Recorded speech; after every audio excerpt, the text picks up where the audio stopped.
How y'all doing? This is Tarref Simon. YouTube channel Reefy00 REFEE00. Today is October the 6th.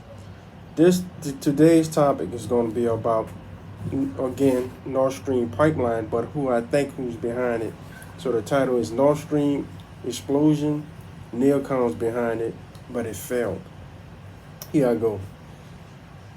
Everybody knew that by the pipeline being destroyed, that it was going to put Germany into economic recession, because the industry depends on natural gas to make plastics, things of that nature, and also to produce energy for the turbines to produce electricity to the German plants, right? Things of that nature. So who benefits from that? The U.S., of course, with the LNG technology. They benefit from it. Britain, Poland, they benefit from it as well.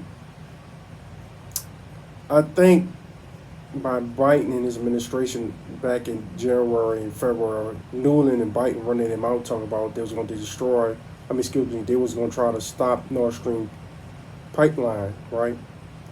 That they dug themselves a hole, and somebody in the U.S. government took advantage of it. And I think it was, most likely it was the Neocons. Because by destroying those pipelines, everybody knew it was going to be so obvious that the U.S. done it. So that's something that you can't hide, right? So I think the Neocons took a gamble. They destroyed that pipeline to basically destroy Biden presidency, right? And everybody with them dealing with the DNC Democrats, right? So they can win in 2024 and have DeSantis, and I think, in my opinion, Mike Pompeo as vice president. DeSantis as president, Mike Pompeo as vice president, right? Excuse me for the noise. They have cars outside. They got a school across the street. I don't know if y'all can hear those car engines. But anyway, it's a good school, by the way. It's nice. But anyway, I think they use their example. They blow those the pipelines to basically frame the Biden administration, right? To basically put their back against the wall, destroy the DNC, and bring in DeSantis and Mike Pompeo. The reason being is this. The Russians is kicking NATO butt in Ukraine, because you all know Russia is fighting NATO in Ukraine. The U.S. is losing over there. So I think the neocons is going to pushing the neoliberals out the way, and they're going to focus in 2024, 2025, 2026 on China. And I also speculate that they're going to start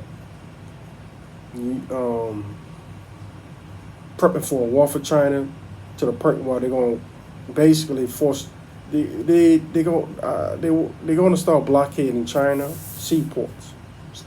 Sea routes, the cargo ships, things of that nature.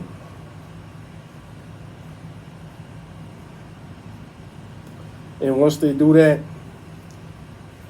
that's going to make the Chinese economy shake, because the price of the goods will go up, the insurance is going to go up, and things of that nature. All that's going to go up, and it's going to affect the economy. Chinese products will skyrocket, because the insurance on those cargo freights, because if they hit by those U.S. subs, if the U.S. subs to sink one cargo ship, the price of the Chinese good going to go up. Right, the investment, people investing in a Chinese company, people gonna want to sell their stocks. That's gonna hurt the insurance on those ships, also on the companies that deal with those cargo container shipping companies, and that's gonna create an economic crisis in China. Just by sinking one ship, it's gonna be a war, but U.S. gonna try to keep a low scale war to the Pacific. And I think that then the color revolution is going to kick in after that because you're going to have unemployment in China, and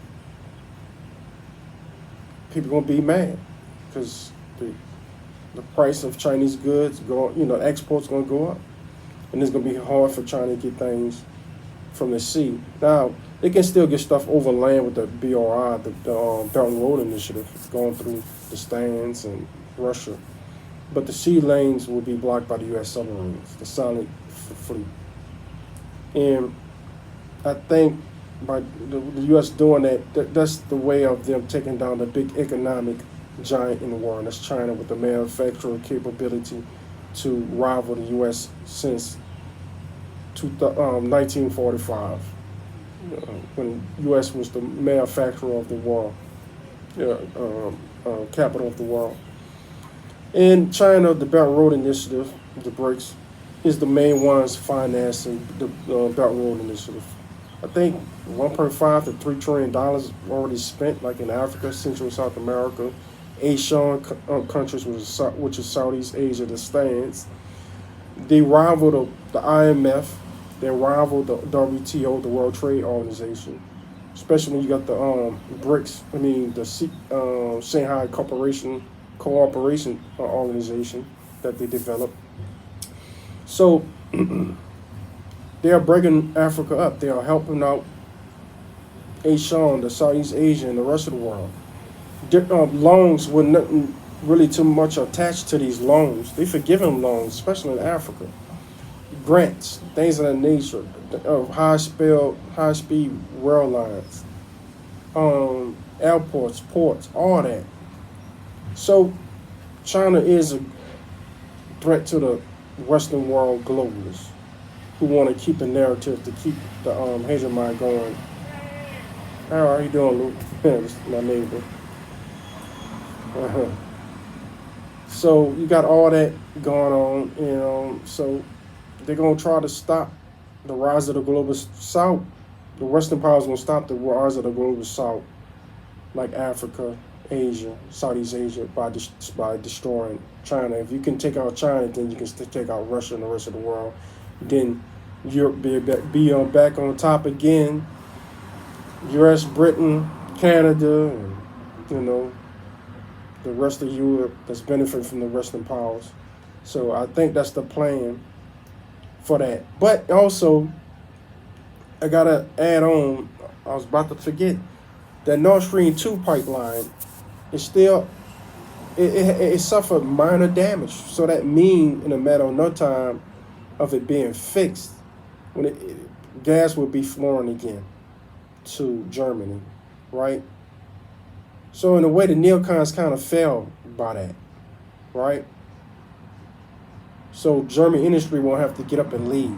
The Germans can save the Deutschmark. They can save their currency. They can save their jobs. They won't become second world, third world nation because they still got a pipeline access to Russia, right?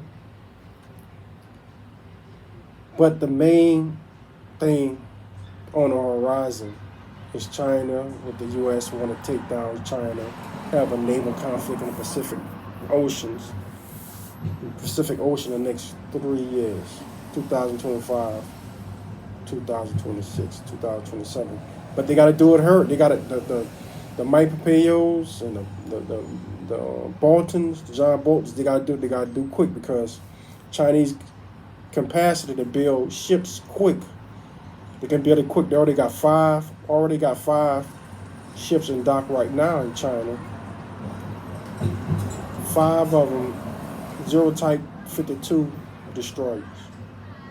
They already they already showed that they can build a ship within 2 months, and that was last year. Destroyer in 2 months. So, and they're also working on new two different type of large aircraft carriers, and they're working on submarines, which it is said Russia is helping them with submarine technology, and Russia, and also China has hypersonic technology. So there you go. So that's what's going on. They're gonna move Biden out the way, the neocons, to install DeSantis and Also, what's his name? Mike Pompeo, because if Mike Pompeo getting out, he's gonna actually be running the show, ex-CIA guy. They're gonna pivot to the east, and they're gonna basically try to destroy China economy by blockading them by the sea, destroying the industry, because the Chinese good prices, the Chinese goods gonna go up so high that nobody gonna be buying them no more, and Chinese manufacturers gonna have to lay off their workers, basically destroying Chinese tax base and also taking down the Bretton Woods initiative.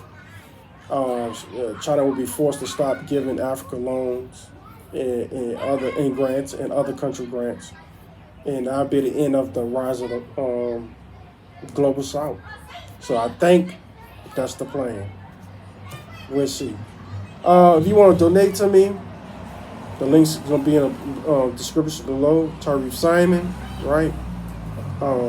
PayPal.com. Follow me on Twitter, Tarref Back Up, right? On Twitter, Google VA Whistleblower Tarref Simon. Michael E. DeBakey, water's contaminated, right? Yeah. So I got this information I got all together from different people: Tom Longo, the LaRouche Movement, the Duran, Fort Lyons Radio, other people, and I just combine this together. So thank you, and God bless you. Like, subscribe, follow, hit the notification button, share this video, right? And don't forget, free Julian Assange. Yeah. God bless you all. Thank you.